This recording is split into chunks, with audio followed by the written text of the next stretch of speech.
This afternoon, I told you that you must have some sort of confidence in you. Without faith, devotion, and confidence, whatever religion we accept or believe or practice,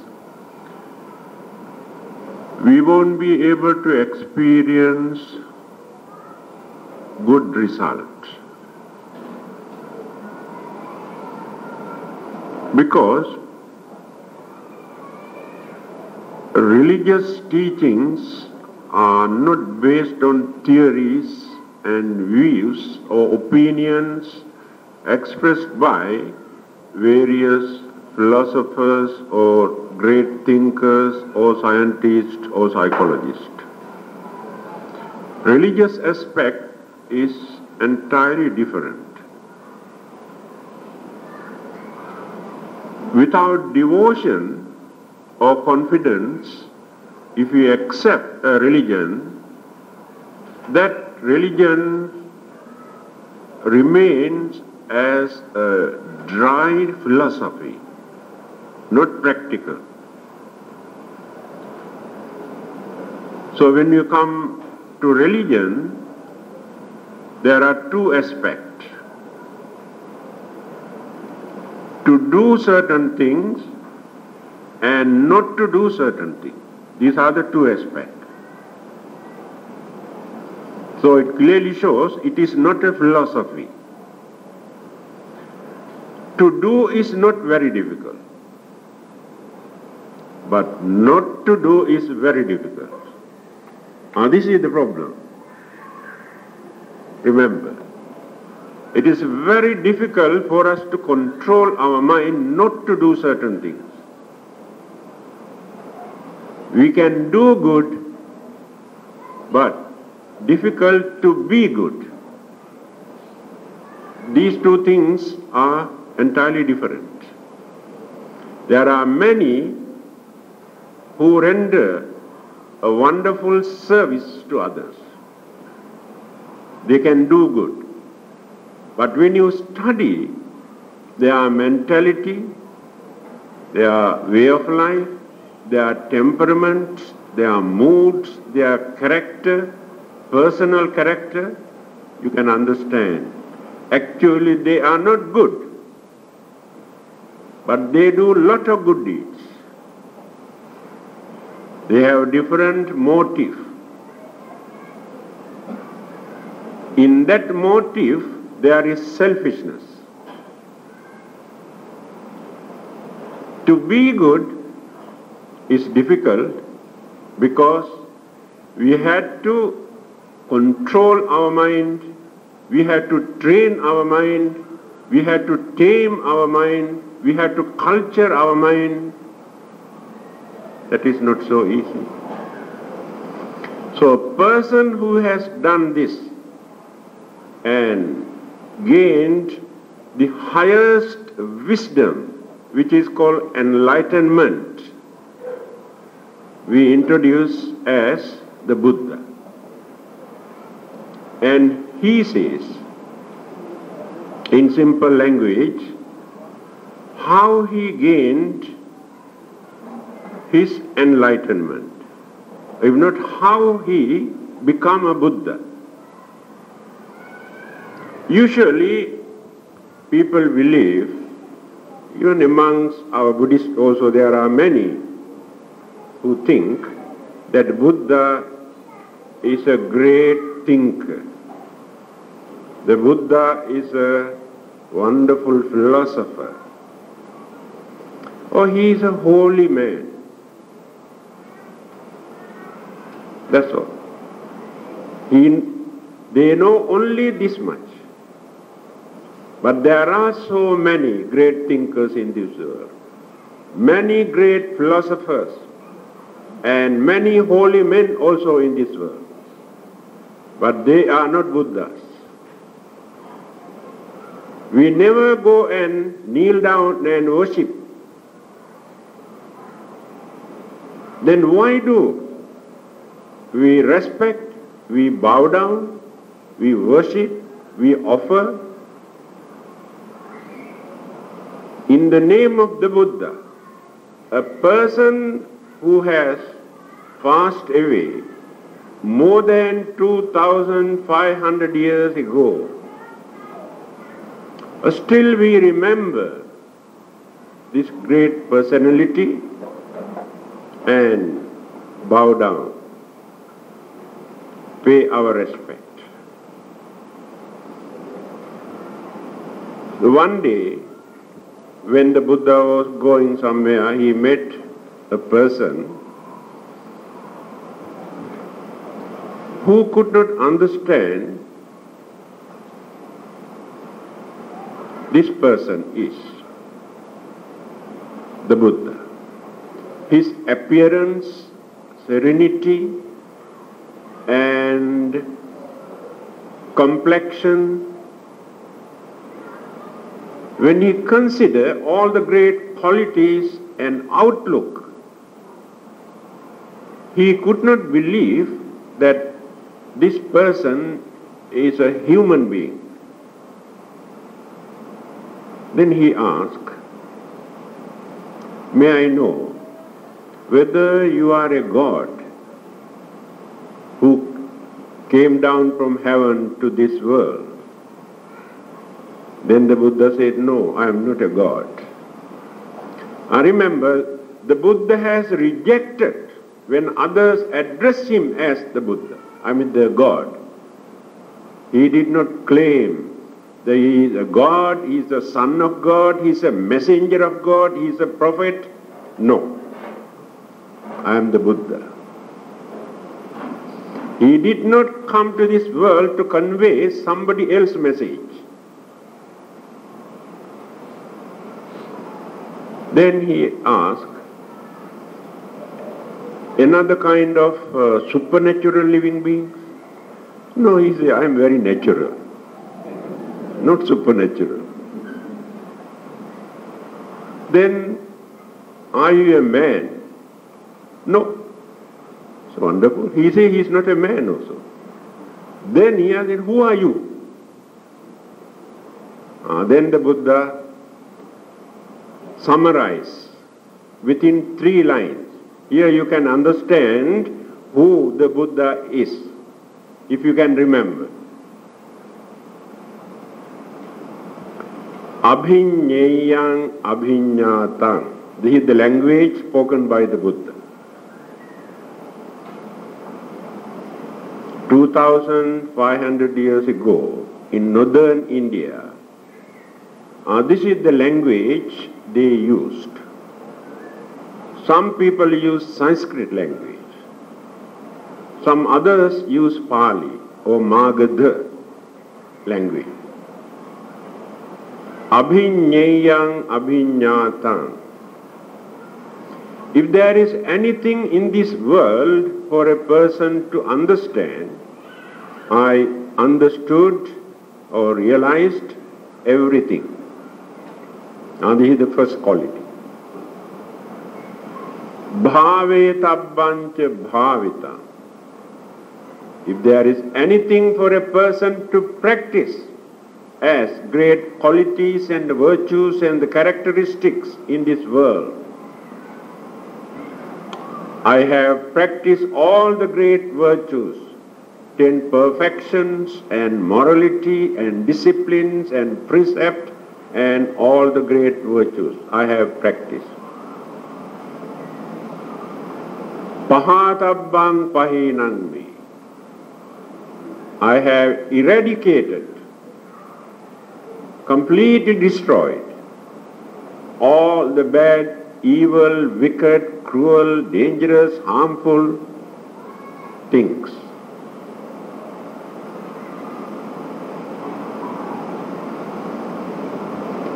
How many qualities now?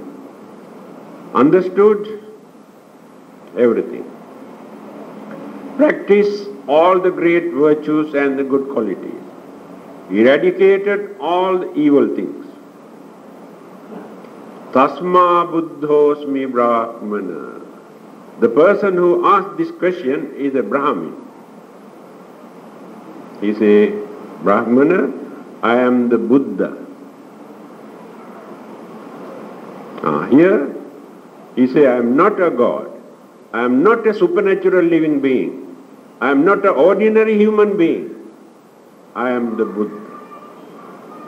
These are the characteristics or the qualities or the virtues of a Buddha. That means how he has cultivated, developed his way of life, not within one lifetime, life after life, by sacrificing all the worldly comfort and pleasure, by suffering physically and mentally, by cultivating all the great virtues and the precepts and morals, by training his mind, in the end completely purified his mind. Then he gained his enlightenment. And what is this enlightenment? Simply we use this word, but we do not know the meaning. We are not enlightened persons. The reason is, there are so many dark clouds moving around our mind. Therefore, we never get the clear vision. Our five senses always bring a wrong object, wrong identity. So our identification is not correct. We collect more wrong information. Then we create our own imagination, because our minds are clouded, deluded, not clear. Therefore, we are not enlightened. When these obstructions, hindrances are no more in our mind, then there is brightness in the mind. Now we have selfishness, craving, desire, craze and hatred and jealousy and thousands and one evil forces moving around the mind. That is why we make mistake. When all these dark clouds completely removed from the mind, brightness appears. That brightness is called enlightenment. It is not knowledge. You can learn everything under this sun and the moon. All your modern scientific subjects, still you are not enlightened.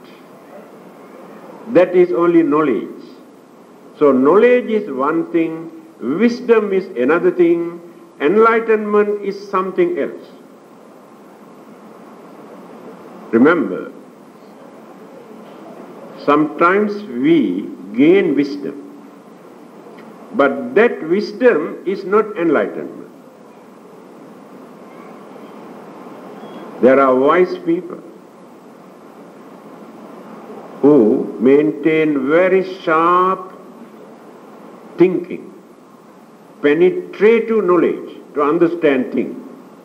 They have wisdom, but it is not enlightenment. Now let us compare all the other religious teachers who appeared in this world from time to time. We respect them. We never condemn them. We can worship them. There is no harm at all.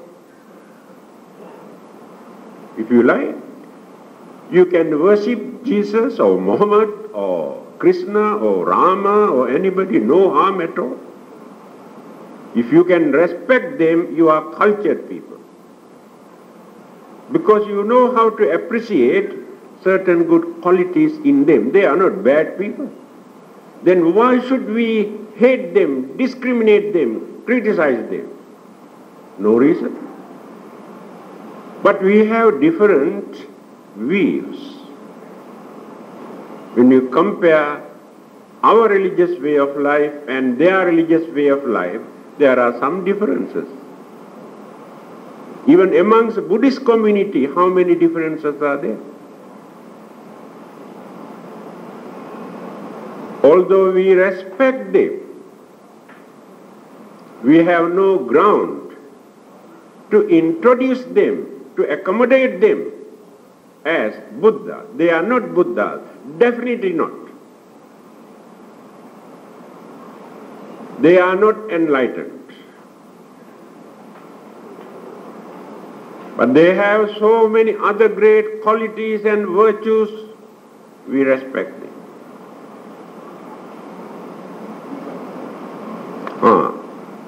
Just now you recited this. Itipi so bhagava arahang samma sambuddho vijjacharana sampanno sugato lokavidu anuttaro purisa dhamma sarathi sattha deva manussanam Buddho Bhagava. 9 characteristics, virtues of the Buddha. Now you can compare all these 9 characteristics of the Buddha with all the other religious teachers and philosophers and great thinkers in this world. Whether we can use the same word, the Buddha, to introduce others. Remember, the Buddha is not his name. He was known as Siddhartha Gautama. Siddhartha is his personal name, Gautama is his family name. But after gaining this enlightenment, he himself, this just now I mentioned, where he mentioned, I am the Buddha. The Buddha means a person who gained this enlightenment. And this Buddhahood or this enlightenment is not confined only to one person, only to that person. He said, there were many Buddhas from time to time who appeared in this world. He mentioned their names also. Again he says, in time to come there will be many Buddhas. World cycle appear, exist, decay, disappear. Again reappear, exist, decay, disappear. This is the nature of the whole universe. Every planet, every world system, that which exists in this world, appear, exist, decay, disappear. It is natural. It is not an act of a God or any supernatural living being. All these things are natural. So, now this world exists. This world, we are talking only about this planet. Now this world system is going on decaying. And one day, completely disappear, disintegrate.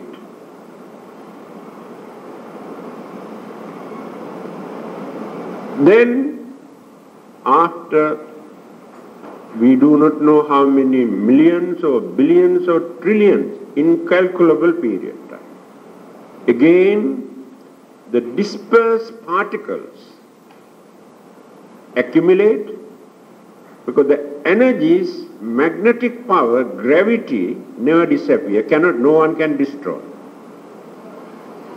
These things support those dispersed particles to accumulate. Then the formations of world system again begin. Going on developing, nobody knows how many trillions of years. Incalculable. So we say from the beginning up to the end of the destructions of the world as one world cycle. And within one world cycle, during certain period, only one Buddha appeared in this world. And within another world cycle, maybe 2 or 3. Then he says, those human beings who exist within this world cycle are very fortunate. Because 4 Buddhas have already appeared within this world cycle. Kapusanda, Konagama, Kasyapa, Gautama, Sakyamuni Buddha. 4 already appeared. Another one will appear in time to come, Maitreya. 5 Buddhas within this world cycle. After that, no more. Then we have to wait for another world cycle to see another Buddha. Of course, today, you can create any number of Buddhas created by you. You can give names and you make their horoscope also. And you celebrate their birthdays also. According to your mentality, your way of thinking, from time to time you create your own Buddha. But they never appear in this world. Appear only in your mind. After that people write books also explaining the nature of these Buddhas. But I am talking about the historical Buddha who really appeared in this world. We have more than enough evidence to prove, historical evidence to prove that he really lived on this earth. Not only in the man's mind. So we are talking about him. Then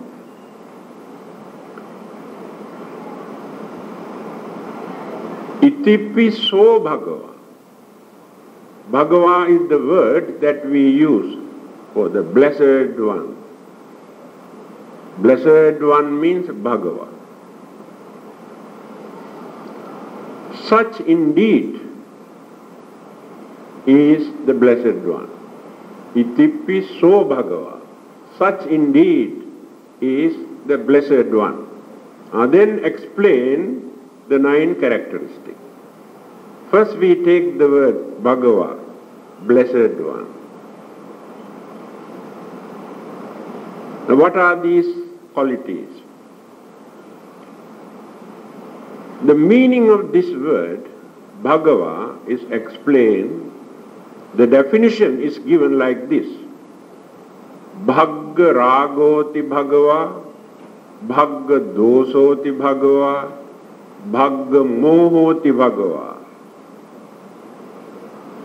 So one who has eradicated raga, dosa, moha, lust, hatred, illusion,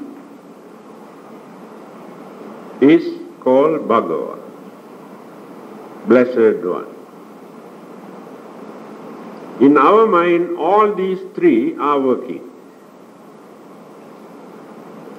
By using our understanding, willpower, shame and fear, we keep them under control. We don't allow them to flare up and create havoc. And such people are known as religious people, cultured people, because they know how to control them. But many others, majority here in this world, have not learned how to control these 3 enemies in our mind. Then they disturb others. So today, the whole world where human beings exist is in a chaotic condition, battlefield, killing each other. What is the main cause? Are those three enemies in the mind: craving, hatred, illusion. If these three things are no more in our mind, we never fight, we never bluff, we never kill, we never disturb. We never think in this way. Since these evil forces are no more in the Buddha's mind, he is known as blessed, most fortunate one. Usually this word blessed, very fortunate, we always define from worldly sense. We say he is very fortunate because he got first prize of social welfare lottery. Very fortunate.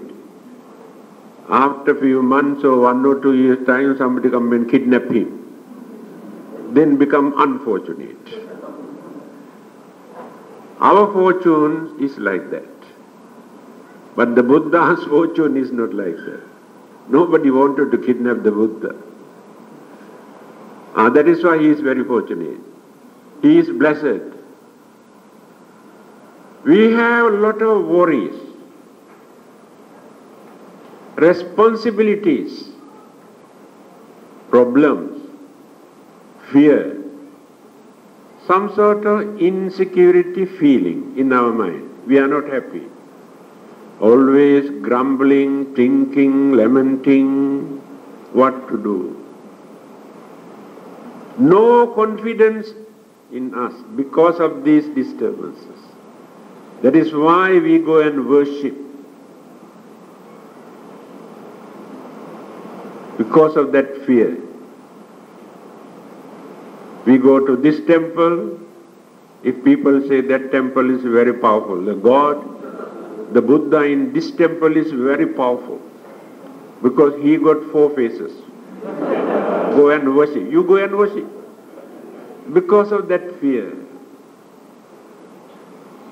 For the last 2,500 years, the Buddha had only 1 face. Now you have added 3 more. If Buddha happened to come back, he will scold you properly for distorting his figure, you know. This is our Buddhism. This is the way how we try to introduce the Buddha. Because we do not know how to appreciate the great qualities and the virtues and the wisdom and enlightenment. We have no idea.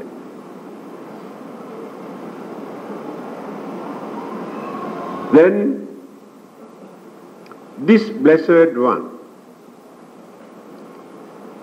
Arahant, exalted, that means worthy of respect, worthy of offering.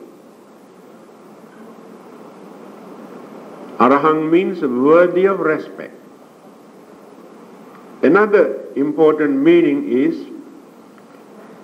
one who has no secrets. Now this is very important.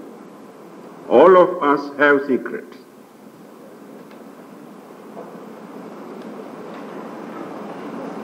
Husbands and wife who live together even 75 years or so, still there are certain secrets not yet revealed to others. This is the nature of human secret. Always we keep something to ourselves without revealing to others. Only person in this world who never keeps any secret is either the Buddha or Arahant.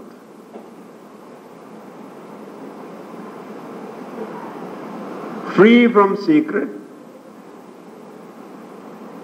and worthy of respect.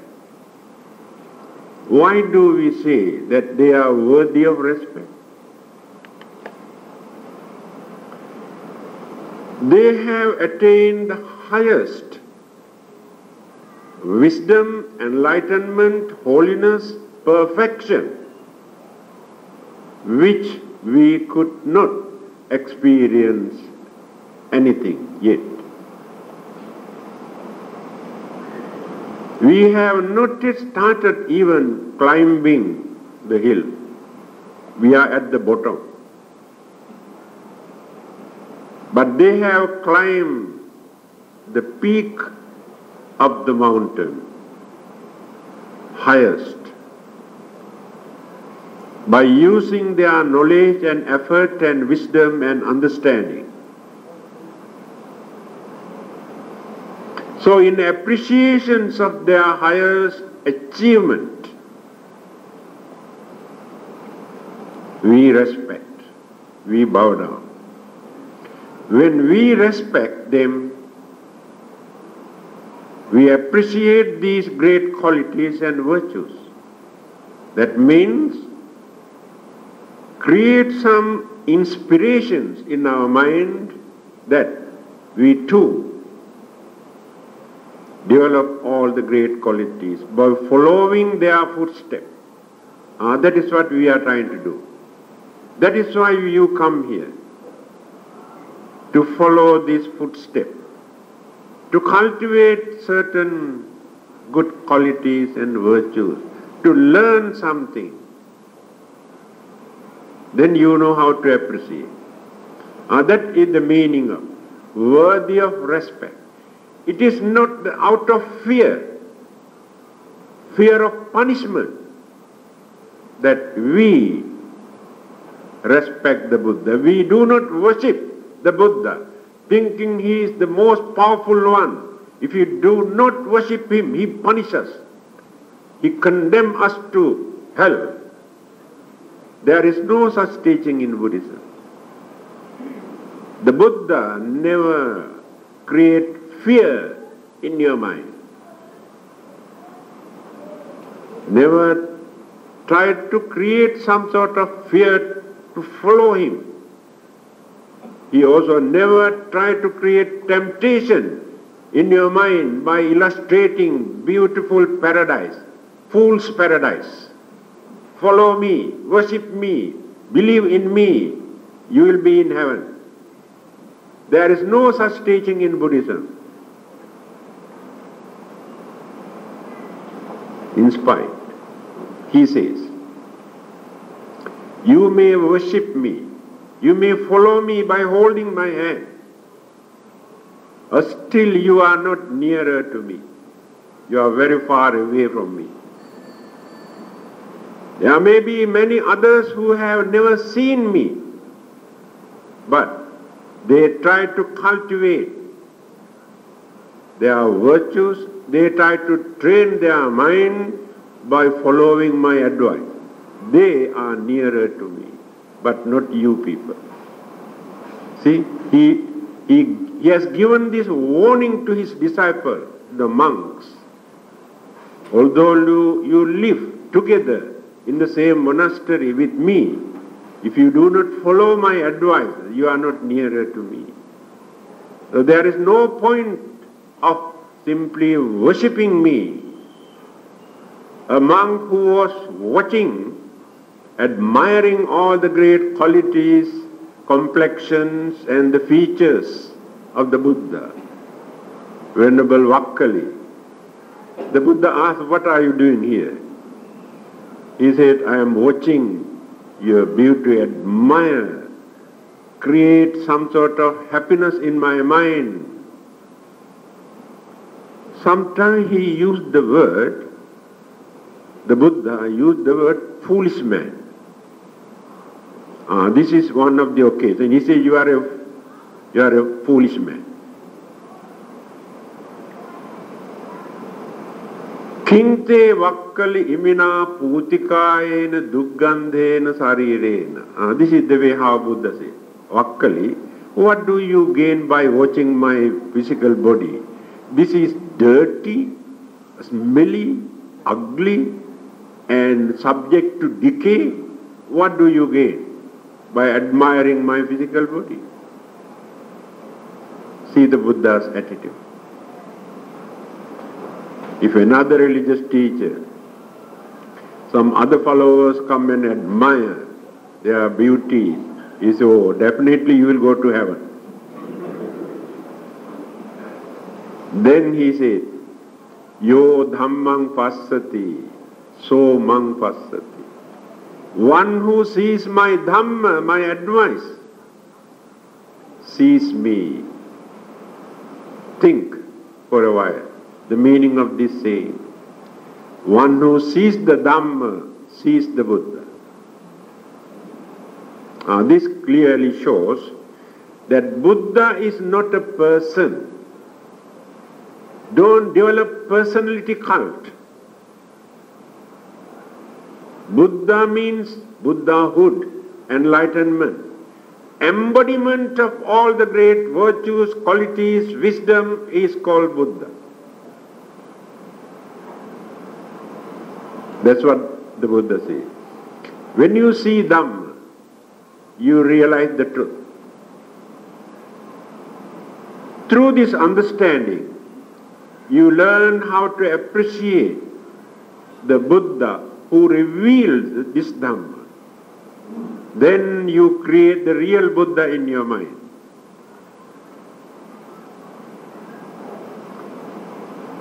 So now you can understand whether he is really blessed one or not. But there was nobody to bless him. And some people bring images to the temple asking us to bless the Buddha. I really cannot understand how to bless the Buddha. Of course, this is a traditional practice. It's called opening of eyes. That is another language. It is not bad, that means some sort of confirmation that this religious object is worthy of respect. To get that confirmation, there's no harm at all. But we cannot bless the Buddha. And there was no God, no Brahma, no any other supernatural living beings to bless the Buddha.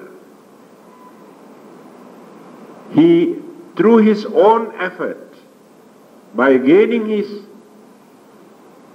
purity, wisdom and realization, we introduce him as the Blessed One.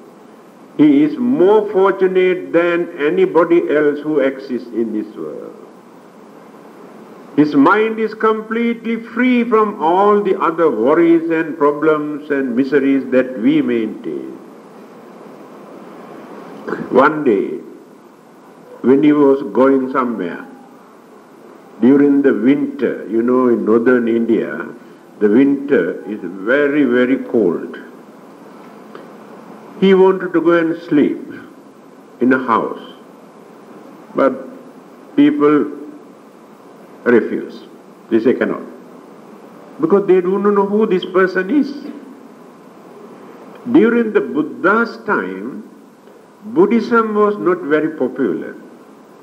You understand? Very few people understood Buddhism because he has introduced entirely a different religious system. In simple language, he has revolutionized the whole religious machinery in India. He did not accommodate many of those religious beliefs and traditions and customs and prayers and offerings and sacrifices, completely rejected all these things.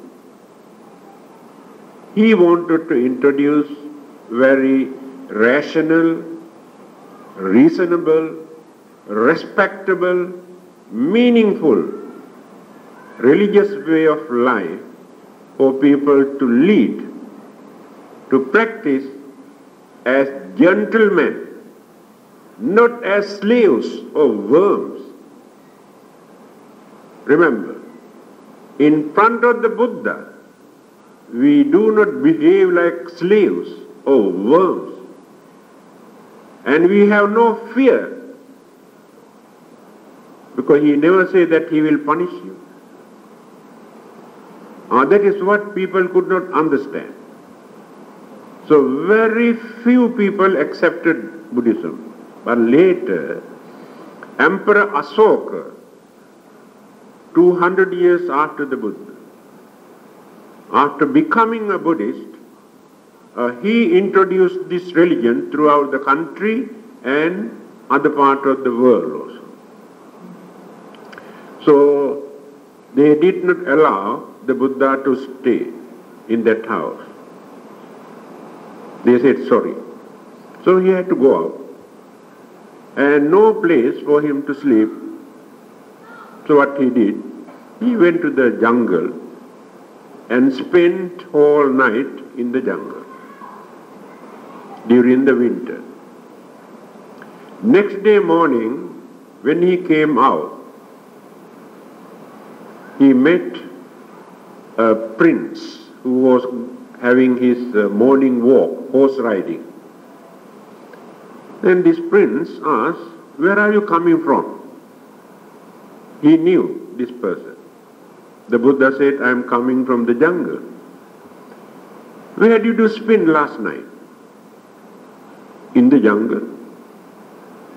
"How did you spend in the jungle? It's so cold. And did you spend last night peacefully, happily in the jungle?"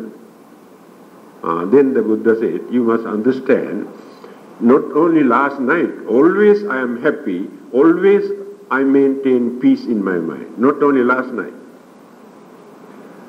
This is the Buddha's way of life, because he has no worries.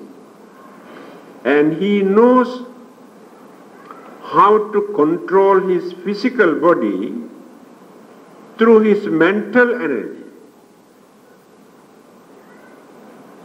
When he was going to die, pass away, he had to walk for 3 months from one place to the place where he really wanted to pass away. He was suffering from a severe stomach pain, unbearable. Then so many followers, monks also followed him. Then he said, "Now I am having a severe pain, but I do not know whether I can spend up to tomorrow morning, may pass away. But I can stop this pain because I have not completed my mission yet. My disciples, monks, nuns, laymen and laywomen have not realized the Dhamma yet. Therefore, by using my mental energy, I control." So there were many occasions he mentioned this. So at any time, he can control the whole physical body, not only the Buddha. Even today, there are some yogis in India who develop this jhana meditation, mind over the matter. The mental energy control all the elements of the body. So what they do, they get into trance, jhana, through their meditation. After that, ask his followers to bury him, just like a dead body, for 1 week.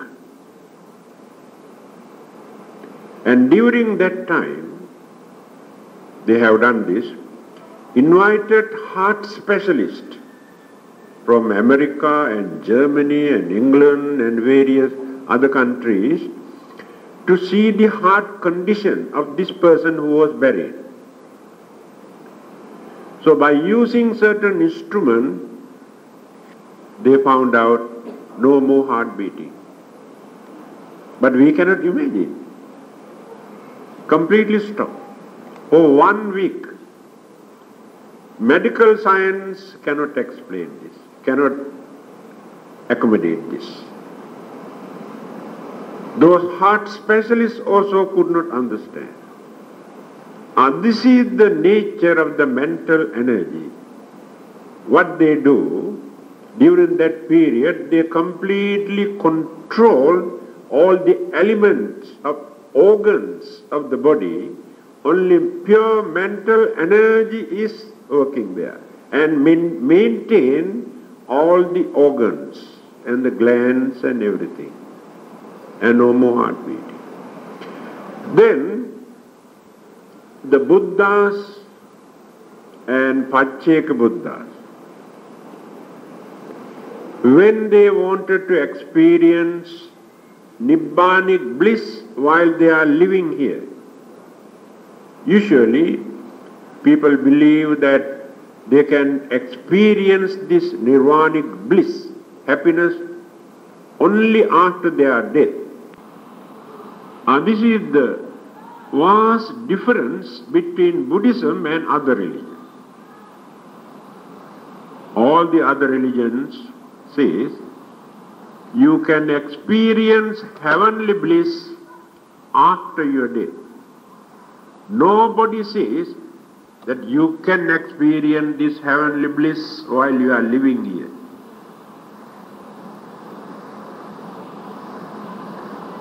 One day, a very rich man came to see the Buddha. He told him very frankly, we have no time to meditate and to observe 8 precepts and how to go to heaven after my death. Then the Buddha says, to experience heavenly bliss, why do you want to wait until you die? Can't you understand that you can experience this heavenly bliss while you are living here in this world? This is the Buddhist attitude about heaven and paradise. So now I am talking about Nibbana. So those Buddhas and Pacceka Buddhas, when they wanted to get rid of, they too experience many problems. Physical. Because physical body is not holy. Understand? Pain and ache and lot of disturbances, sicknesses, old age and lot of problems they too experience. This is natural. This is called Dhamma. To stop all these disturbances and to experience Nibbanic bliss, what they do, they attain Jhana Samapatti. That means cut off the mind from the physical body. Switch off.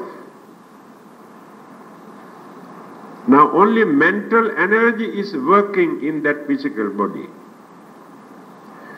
Only difference, when you touch this body, it is not cold like dead body. Heat energy is still revealed. And the complexion and the features are very clear, not like a dead body. This is the only difference. A person who attains Jhana Samapatti and a dead body. So the Buddhas and Pacceka Buddhas spent 1 week by experiencing Nibbanic bliss, complete freedom, liberation from worldly conditions. Because Nirvana is unconditioned. You understand the meaning of this word, unconditioned. Now this body is not free from condition. There are so many, thousands of conditions here. This world, this earth, this space, the space is free from condition. Because space, no beginning, no end. No one can destroy a space, no one can create a space. So nirvana and space both are equal. So, now we can experience heavenly bliss while we are living here. And we can experience Nibbanic bliss while we are living here with this physical body, but only for a short period. But after our death, permanent, no more suffering. That is called Nibbanic bliss. So, that is what the Buddha said. When that young prince asked, how did you spend here last night, in spite of this cold, without suffering? He said, I am always happy, always peaceful, and no disturbances in my mind. This is the nature of the Buddha. Chief disciples of the Buddha, Sariputta, famous for wisdom. One day somebody was very angry with him. He started to scold him by using all the available dirty, vulgar words in his vocabulary. But Sariputta was meditating at that time. But no response. Just like scolding to a pillar or a coconut tree. No response. And this man was very angry. Then he had, did you hear what I told you just now? He heard this one. Then Sariputta, what did you say? You did not hear that I scold you. No, I didn't hear. You understand? This is a very good lesson for all of you. If you really can practice, when somebody comes and starts to scold you, you divert your mind towards somewhere else. Don't listen to all these words. Allow him to scold, shout and shout and shout until he finishes. And no more word, no more subject matters for him to talk. And you remain as a gentleman. You should not join with that man. Then people respect you as gentlemen, and who scolded you get the blame from others also. This is the nature of Dhamma. No one can agitate, provoke, irritate their feeling, their mind. So that is why we say they are blessed.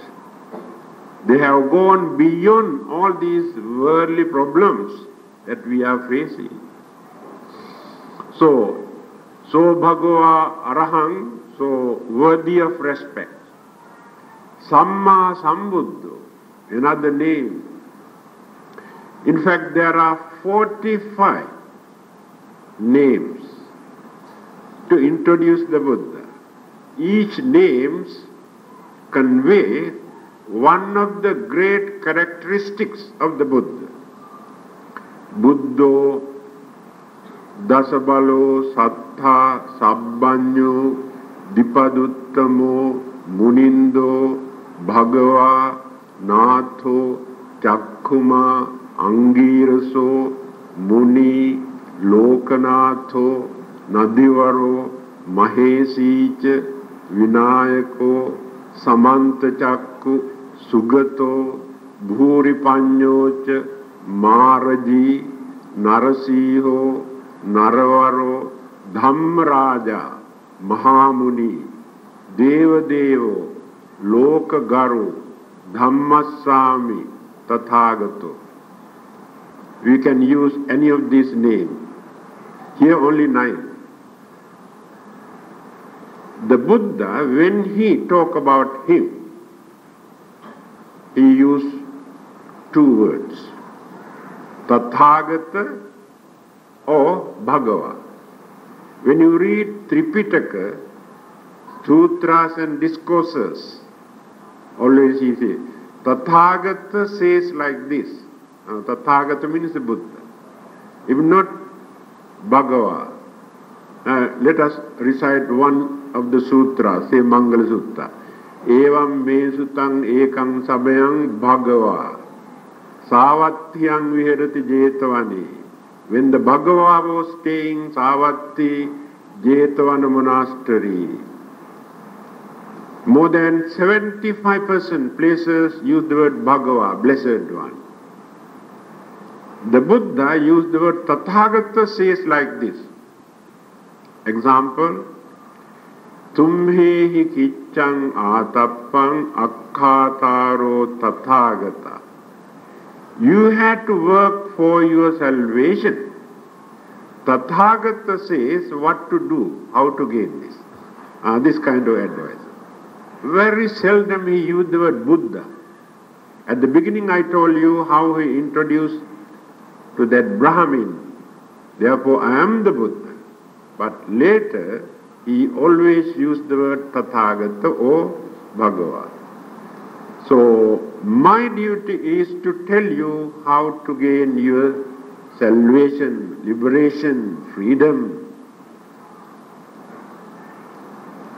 My duty is to tell you how to do that, but you have to work for that. Remember, Buddhism is not a lazy man's religion. Just to go and pray, asking your salvation to go to heaven or go to Nirvana. Buddhism is an active man's religion. You have to use your full effort and energy and knowledge and understanding.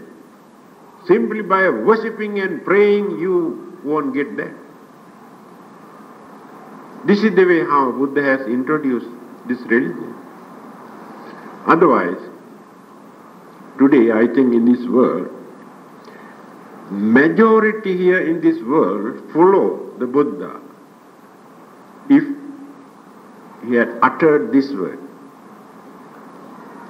if you come and worship me, pray, definitely you will be in heaven. I think majority will follow him. You see, although he did not utter such word, we follow him by knowing who the Buddha is. We respect him more just because he did not say like this. Just like Bertrand Russell, who says in his book, Why I Am Not a Christian, I respect the Buddha. Although he hates every religion, he is a first-class agnostic who condemns and ridicules every religion. He says, religions have done more damages to mankind than good. Religions have divided mankind into various groups and encouraged them to fight and kill each other. Do away with all these religions. We can do very well without religion. This is his religion. Bertrand Russell, wisdom of the West in the 20th century.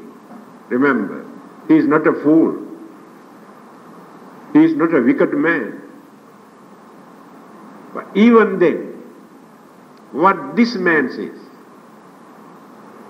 amongst the founders of all these religions in this world, I respect only one man. Why? All the other religious teachers made false statement about the beginning, origin of this world. They said this world was created by so and so at such and such time. But according to our modern science and geology and geography and this and that, we can understand their statements are wrong. So it clearly shows how poor their understanding capacity about this world to say like this. The Buddha knew what this world is. That is why he never said that this world was created by his grandfather or somebody else. Therefore I respect him. Even such agnostics also learn how to respect the Buddha. Then Samma Sambuddha, supreme enlightened. Just now I told you, we use this word very loosely. Enlightened. That is why we say supreme enlightenment. What is this supreme enlightenment? It's very simple.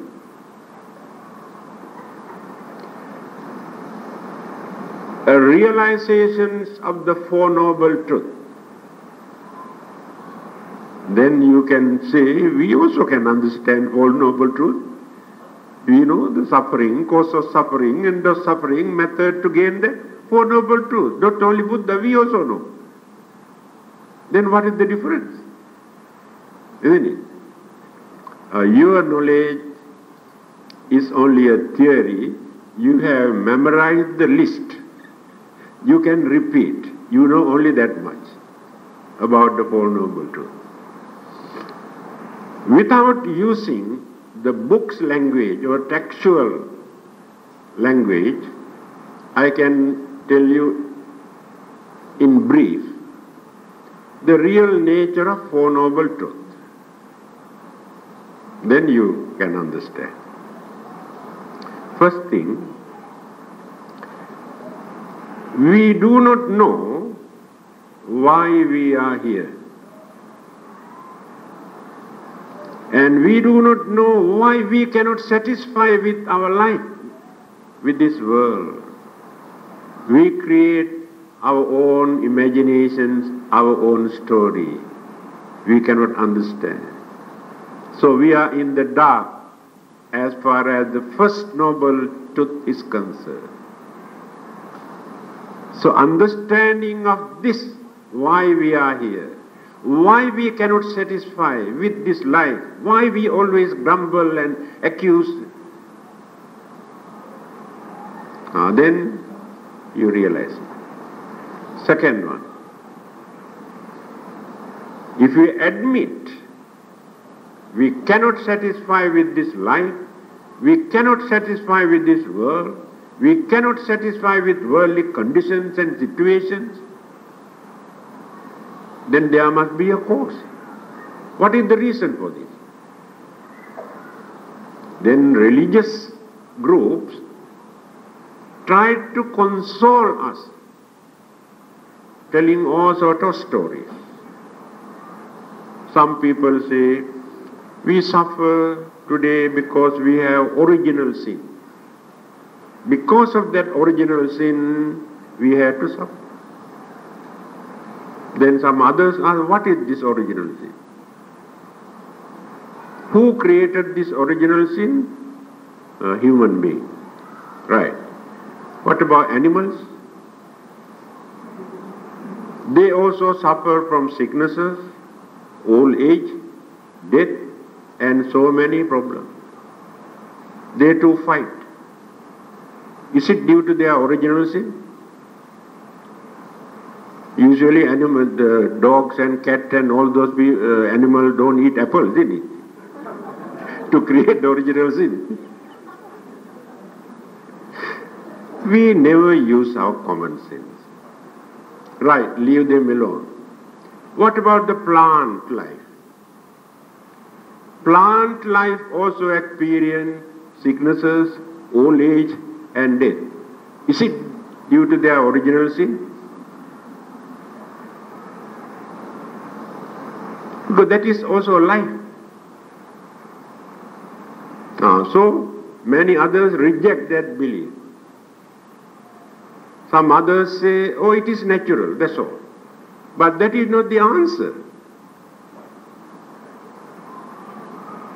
The Buddha is the only religious teacher who pointed out, you are not happy, you are suffering, you face unsatisfactoriness in your life, disappointment in your life. because of your own craving, your own selfishness. So God or devils or ghosts are not responsible for your suffering. There is nobody to punish you. You suffer today because of this. The very day when you remove this craving from your mind, you feel that. You realize, yes, it is true. As young boys and girls, I can give a very living example for you to understand whether it is true or not. Assume a young boy and girl associate for some times as boyfriends and girlfriends. Then after some time, the boy or girl found out the other one is going out with another one. Right. Now, heated argument. Craving and lust created jealousy.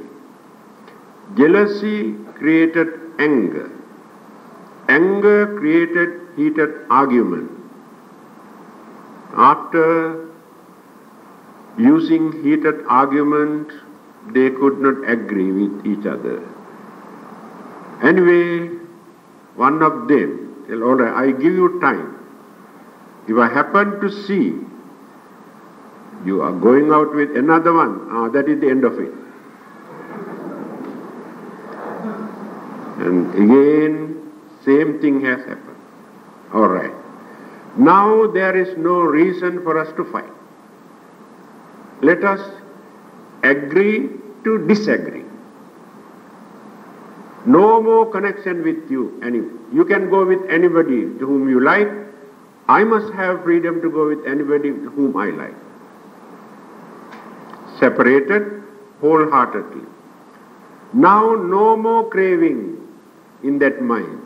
No more selfishness, no more jealousy in that mind. Next day, that boy or that girl can see the other one is going with another one. That craving, that jealousy, that anger is no more in the mind. Okay, go ahead, no problem. Thank you. This is a living example for you to understand how craving can create all these problems. The very day when that cravings withdraw, no more worries, no more problems. Now you can understand what the Buddha said. All right, then the third one. Now we realize definitely we are not very happy with this life. We realize the cause of this, our craving. By realizing this, we adopted a method to get rid of this problem. What is this method? This is another mistake done by a human being. They have adopted a wrong method. Because one religion says, you go and pray and worship. You will be free from all this suffering. Another religion says, you go and do lot of offerings, sacrifice. You will be free from all these problems. Another religion says, you go and torture your body, burning, poking, cutting, starving, and do all these things, wash away all your sin. For thousands of years, people have been doing this. The Buddha has condemned all these methods, refuted all these things. He said all these methods are wrong. Then he introduced very respectable, noble, reasonable, practical, meaningful method. That is called Eight Noble Path. If you follow this noble method, noble path, you will attain, reach your final goal, to see the end of all your suffering and unsatisfactory. When you are going to practice all these noble methods, automatically you also become noble. And you contribute a lot for the welfare and benefit and happiness of others. Because you never disturb others. You never mislead or disturb others. That is the highest contribution. Today, all are shivering in this world because of human beings. Today, people are not scared of devils or ghosts or animals. They know how to take precaution. But still, man could not find out a correct method to escape from another man. So man is the real culprit in this world. We say we are cultured, civilized, religious, scientific, educated, in spite of all those things. Still, man is unreliable. We can rely on animals, we can rely on devils also, but not human beings. But when you follow this Eight Noble Path, we maintain our dignity, human dignity. We respect our human intelligence. Naturally, we become noble. Not necessary to go and worship anybody. We can respect, no harm. See the way how Buddha has introduced. Then, that is the third item. Fourth one, end of suffering. What do we experience in the end by following this noble path?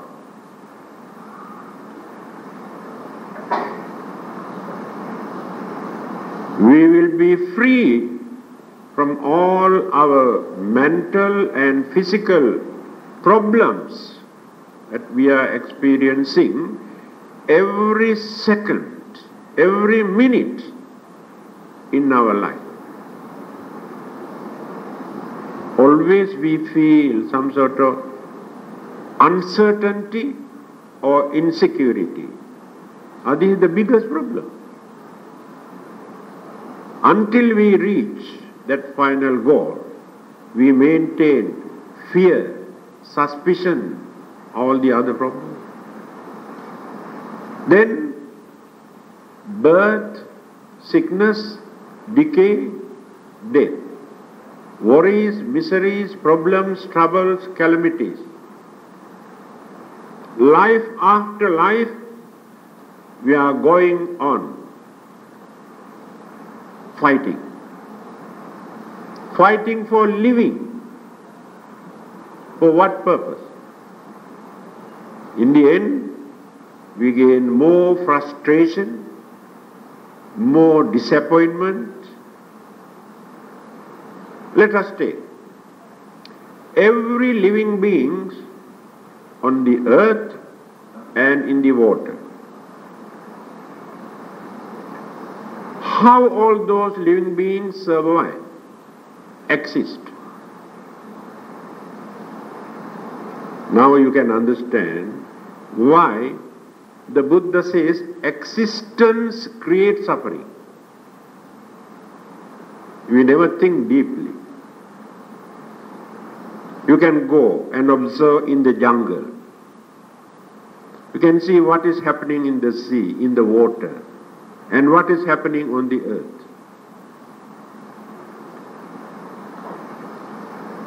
One living being exist, survive by depending on another living being. Catch another one and take as food. But the other one try to escape, experience pain and sufferings and fear and tension.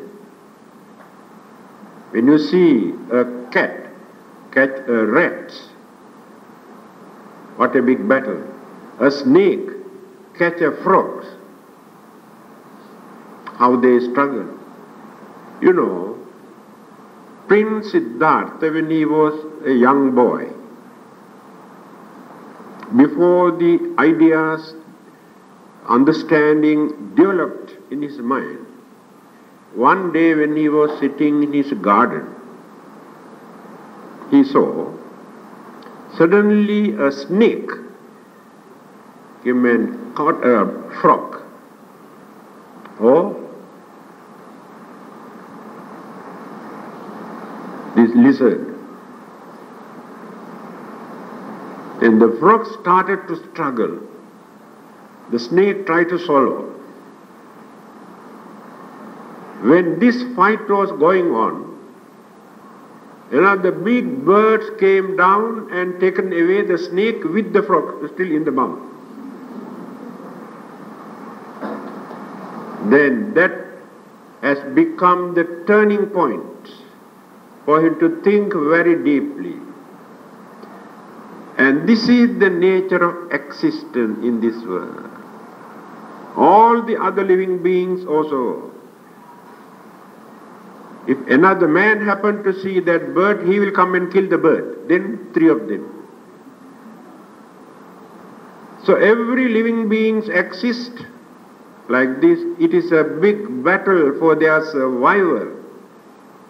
Create sufferings and fear and tension.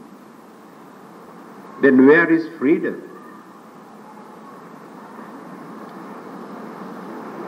Then he developed this thinking until he reached the age of 29. Then having seen the sick people, old people, dead bodies and the monks, then created this idea of renunciation to find out how to stop this battle for survival. That is the main purpose. We are struggling. Now you go and buy a chicken from the market. And housewives have introduced a different philosophy.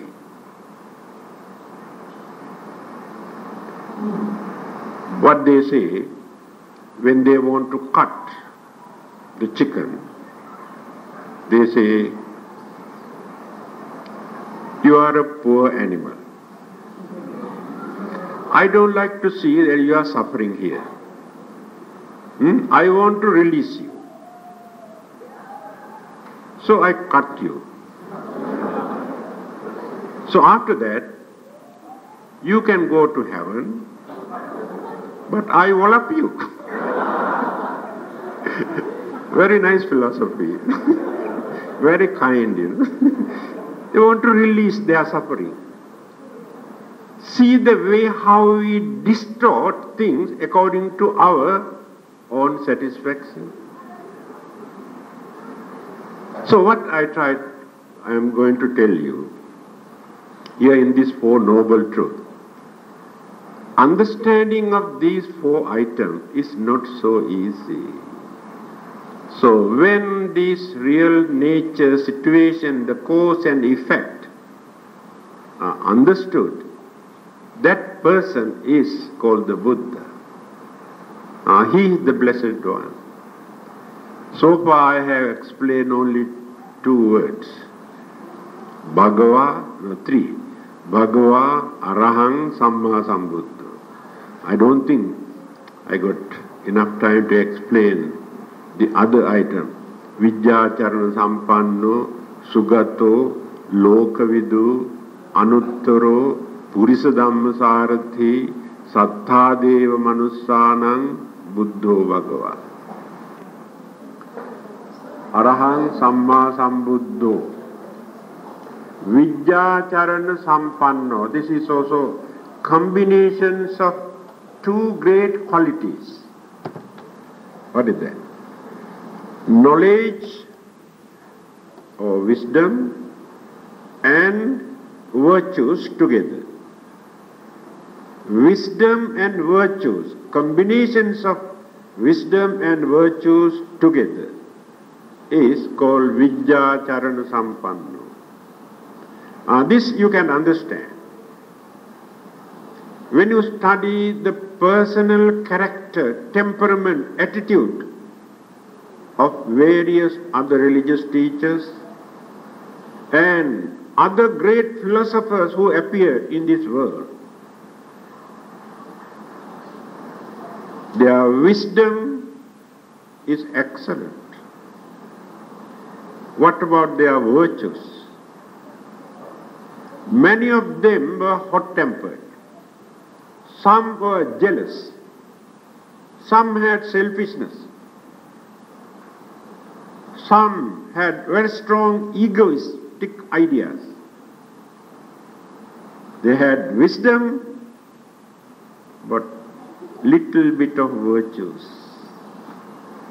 When you study the character of great religious teachers, you can see how they have shown their anger.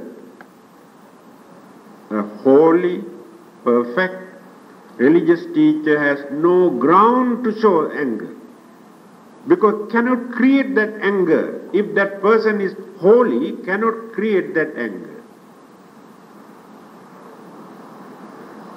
Here the difference. The Buddha is not only holy, but he is wise. Not only wise, he is virtuous.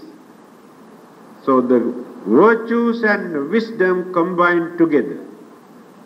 This is another characteristic of the Buddha. Vijjacharana Sampanna.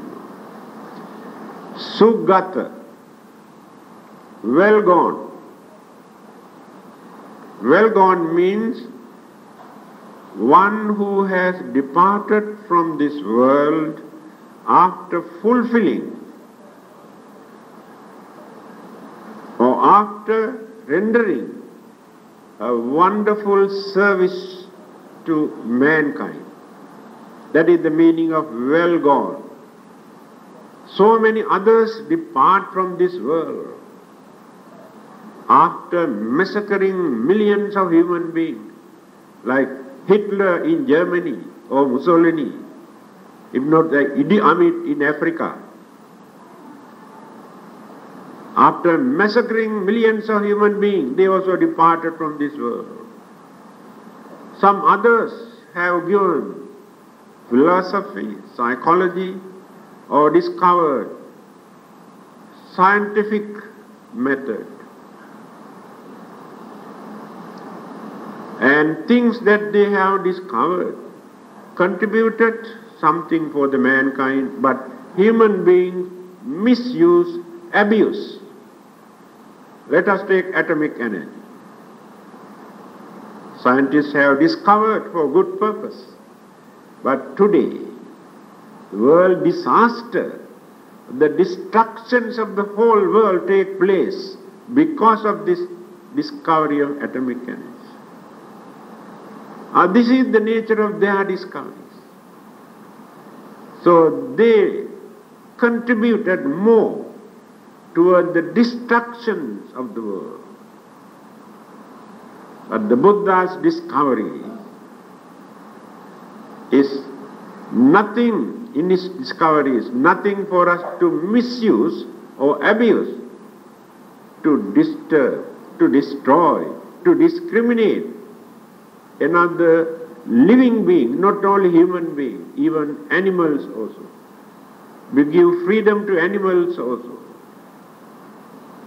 So he has fulfilled his mission. He has paved the way for us to see the end of our suffering. He never said that I will carry you. It is not practical. We can understand that. So after giving a peace message, after paving the way for us to gain wisdom and to see the end of our suffering, he has gone from this worldly life. Therefore he is called Sugato. Loka Vidu, knower of the world, one who knows the real nature of this world. As mentioned by Bertrand Russell, he never said that this world, or the sun and the moon, all these things were created by another Buddhas who appear in this world. And other religions claim this whole universe as their property. All these galaxies, stars, suns and the moons and the earth and great oceans and the space also, they are property. If we want to make use of them, we must follow them. The Buddha knew what this world is. He has explained how world system appear and exist and change and disappear. Not only that, all the others talk about heaven, hell, and this world. They knew only this much. But the heaven and hell also they created only in their mind.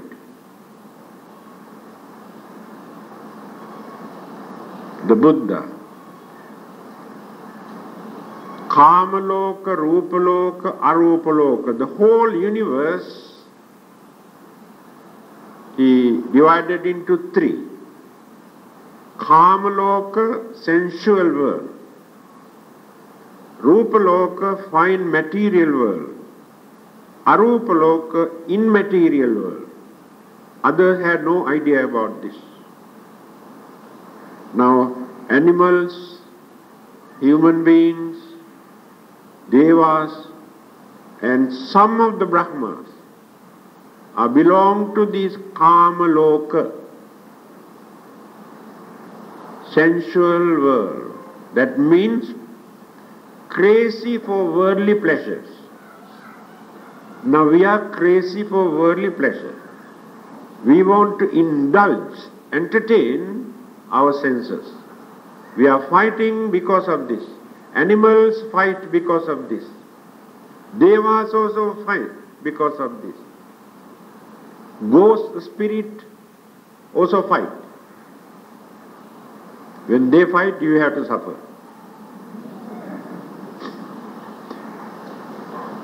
This is called Kamaloka. Then another world system. That is called fine material world. Most of those Brahma, existence of different forms of living beings there.